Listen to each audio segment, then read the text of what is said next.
A bad case of stripes. A bad case of stripes. Camilla Cream loved lima beans, but she never ate them. All of her friends hated lima beans, and she wanted to fit in. Camilla was always worried about what other people thought of her. Today she was fretting even more than usual. It was the first day of school, and she couldn't decide what to wear. There were so many people to impress. She tried on 42 outfits, but none seemed quite right. She put on a pretty red dress and looked in the mirror. Then she screamed. Her mother ran into the room and she screamed too. "Oh, my heavens," she cried. "You're completely covered with stripes." This was certainly true. Camilla was striped from head to toe. She looked like a rainbow. Mrs. Cream felt Camilla's forehead. "Do you feel all right?" she asked. "I'm fine," Camilla answered, "but just look at me." "You get back in bed this instant," her mother ordered.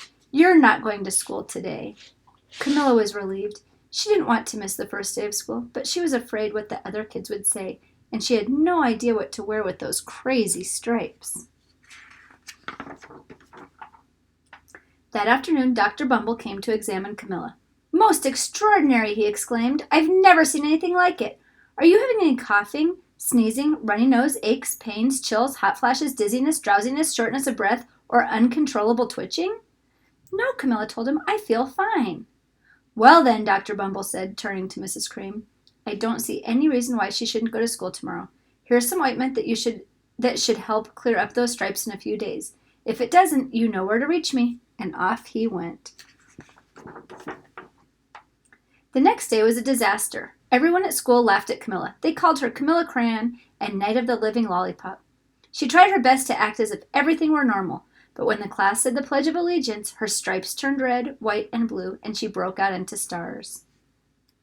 The other kids thought this was great. One yelled out, "Let's see some purple polka dots!" Sure enough, Camilla turned all purple polka dotty.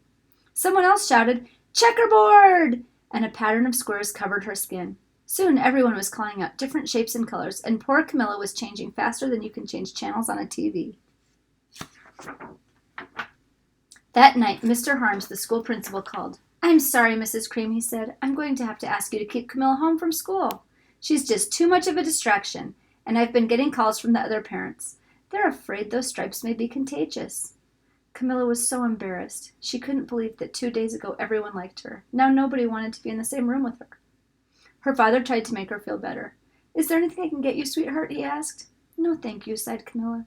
What she really wanted was a nice plate of lima beans, but she had been laughed at enough for one day. Well, yes, I see," Dr. Bumble mumbled when Mr. Cream phoned the next day. "I think I'd better bring in the specialists. We'll be right over." About an hour later, Dr. Bumble arrived with 4 people in long white coats. He introduced them to the Creams. "This is Dr. Gropp, Dr. Sponge, Dr. Cricket, and Dr. Young." Then the specialist went to work on Camilla. They squeezed and jabbed, tapped, and tested. It was very uncomfortable. "Well, it's not the mumps," concluded Dr. Gropp. "Or the measles," said Dr. Sponge. "Definitely not the chicken pox," put in Dr. Cricket. "Or sunburn," said Dr. Young. "Try these," said the specialist. They each handed her a bottle filled with different colored pills.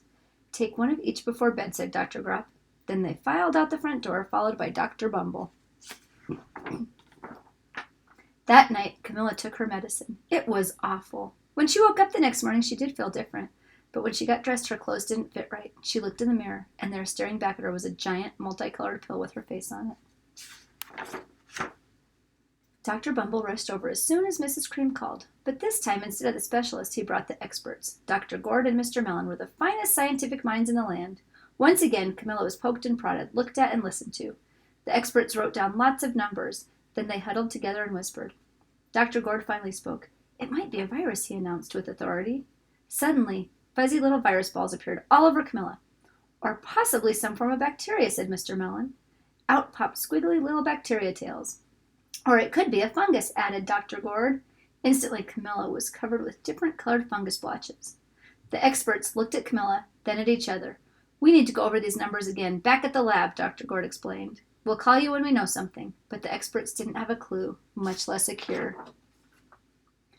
By now, the TV news had found out about Camilla. Reporters from every channel were outside her house, telling the story of the bizarre case of the incredible changing kid.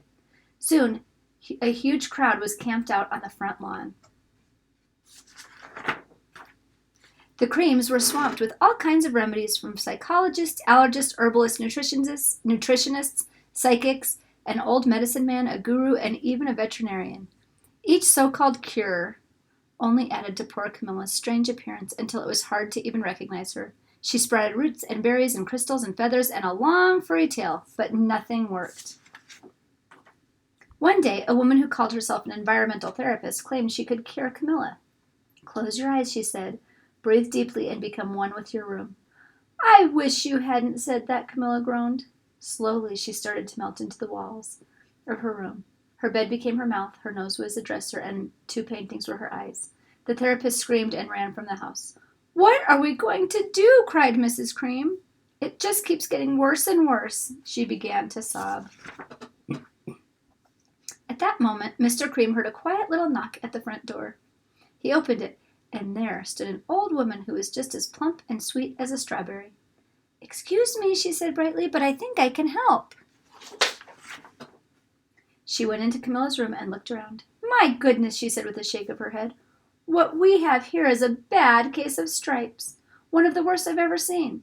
She pulled a container of small green beans from her bag. "Here," she said, "these might do the trick." "Are those magic beans?" asked Mrs. Cream. "Oh, my, no," replied the kind old woman. "There's no such thing. These are just plain old lima beans." "I bet you'd like some, wouldn't you?" she asked Camilla. Camilla wanted a big heaping plate full of lima beans more than just about anything, but she was still afraid to admit it. "Yuck," she said. "No one likes lima beans, especially me." "Oh, dear," the old woman said sadly. "I guess I was wrong about you." She put the beans back in her bag and started toward the door. Camilla watched the old woman walk away. Those beans would taste so good, and being laughed at for eating them was nothing compared to what she'd been going through. She finally couldn't stand it. "Wait," she cried. "The truth is, I really love lima beans." "I thought so," the old woman said with a smile. She took a handful of beans and popped them into Camilla's mouth. "Mmm," said Camilla. Suddenly, the branches, feathers, and squiggly tails began to disappear. Then the whole room swirled around. When it stopped, there stood Camilla, and everything was back to normal. "I'm cured!" she shouted. "Yes," said the old woman. "I knew the real you was in there somewhere." She patted Camilla on the head. Then she went outside and vanished into the crowd. Afterward, Camilla wasn't quite the same. Some of the kids at school said she was weird, but she didn't care a bit. She ate all the lima beans she wanted, and she never had even a touch of stripes again.